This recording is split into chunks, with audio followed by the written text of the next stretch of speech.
Infinite life? Really? I mean, SKF is obviously going to say that because they're the bearing manufacturer.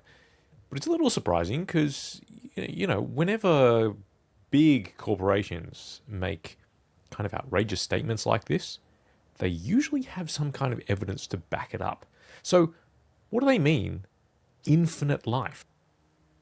This is a continuation of the Neocopper technology story, and today we're talking all about micropitting and how the new technology is able to both resist it and recover from it. Micropitting is the result of constant cyclic loading which is placed on an asset, leading eventually to a fatigue failure. So let's take a very simple case of a plain bearing. Plain bearings are just circles inside of other circles, and let's draw a point on it and say that there is a medium amount of stress here, but as we rotate that shaft, it's going to go through constant cycles. And we're assuming two perfect circles here as it sits on the low side. Obviously, as it contacts the low side, it's going to be its time of highest stress. Now, in most configurations, it's not quite this simple. So if you think of a rolling element bearing, there are multiple elements that are all rotating at different frequencies.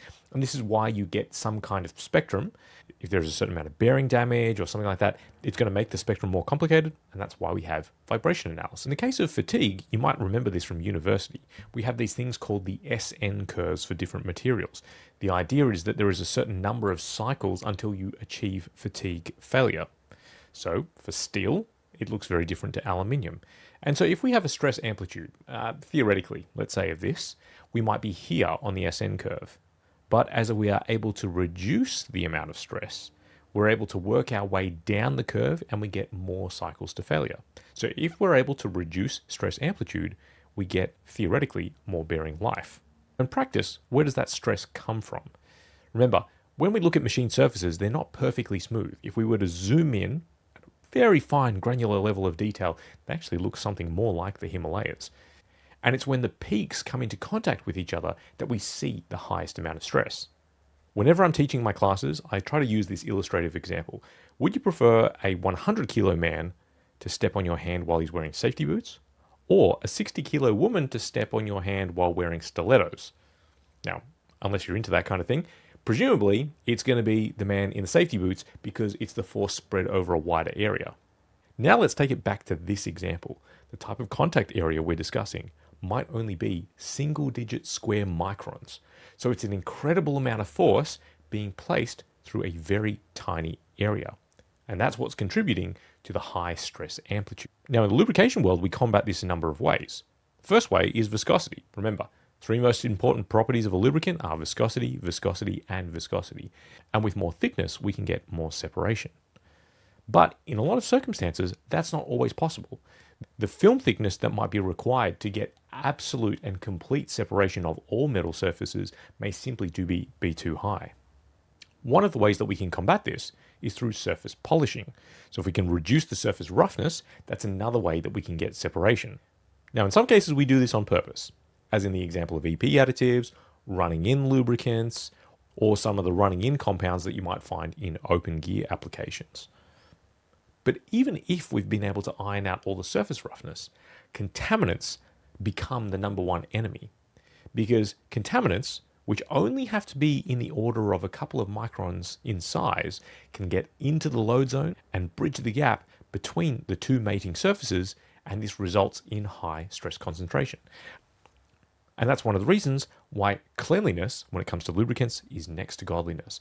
Because we know that by cleaning up the oil, we can get substantial life extension. And so that's what SKF means when they say it's possible to speak of infinite bearing life. So if we're on this part of the SN curve, all the way over to the right, that means that we've reduced the stress amplitude. And effectively what SKF is saying is, if you conform to the design loads that the bearings are designed for, you end up in this area of effectively infinite life. But contaminants, incorrect viscosity, lack of film thickness, and surface roughness are all the things which can contribute to higher stress amplitude, and that's ultimately why bearings fail. Now this process is called fatigue wear, and we get stress building up under the surface, and eventually the formation of cracks which work their way to the surface.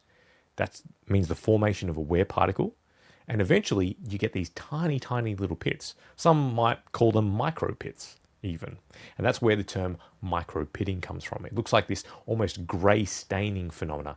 Now, in previous videos, I've said that Neocopper Technologies is claiming that when wear occurs, we can basically fill in some of the void spaces with their specialized copper additive.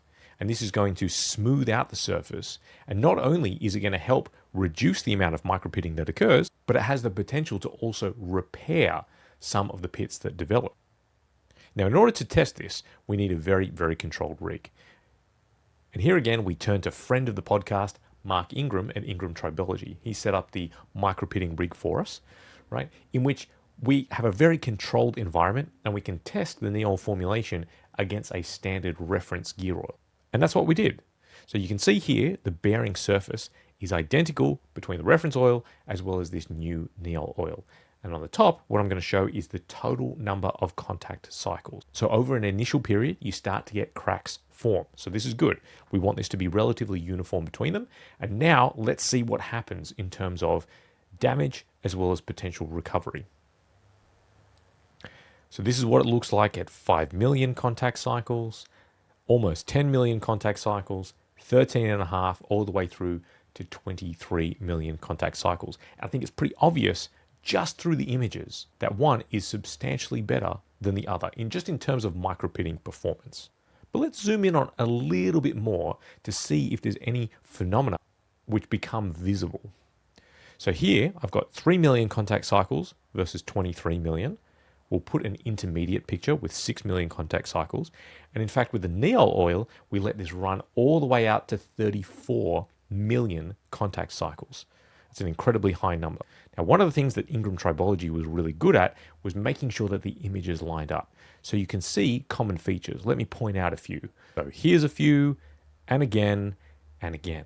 And the good thing is that you can track the progress of these cracks and these pits over time. And one thing that you'll notice, between 3 million contact cycles and almost 35 million contact cycles, there's very little growth in any of these areas. In fact, what they found under the microscope is that by 34 million contact cycles, there was a bluish, greenish tinge to the image, which hopefully is indicative of the copper salts going to work. Now, like every 90s and early 2000s cop show, I'm going to say, all right, zoom and enhance. And what we're going to do this time is track this particular area. And something that you'll notice from 3 million all the way to 35 million contact cycles is that, if anything, it starts to look a little bit better. So that's an indication of actual recovery. Let's zoom in even further on a specific area. And again, let's watch the progression from 3 million contact cycles through to 6 million contact cycles, now through to 24 million contact cycles, and then finally to 34 million contact cycles. You can see here, especially if you compare this to the reference oil at 24 million contact cycles, it is night and day. So it's extremely encouraging to be able to see not only is it able to reduce the amount of micropitting that happens, but we are actually able to recover a little bit at very high levels of cycle. The last thing you might be wondering is, Rafe, why on earth do we need to test to so many cycles? Well, if you think about it, let's imagine either a gearbox or a bearing that's going at about 2,000 RPM. That's 2,000 contact cycles per minute, which is 120,000 contact cycles per hour, which is about 2.9 million contact cycles per day, which is north of 1 billion contact cycles per year. We don't necessarily think of it that way, but gear teeth, especially if they're operating 24/7, are going through a humongous amount of stress. And the number of cycles is incredible. And so that's one of the reasons we need to run these rigs all the way up to really, really high numbers. So what's really the impact of this? In previous videos, we showed the fact that the Neol additive and the Neol formulation is able to effectively resist all the effects of wide edge cracking and is basically able to stop it in its tracks. Now we've addressed another major failure mode, which is micropitting.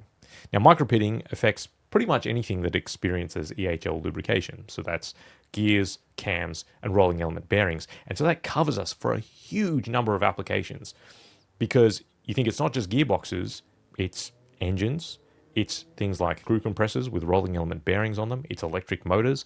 So all of a sudden, that really opens the aperture for the different types of applications that this would absolutely suit. Again, it really seems like every time we throw something at the Neol oil, it passes with flying colors.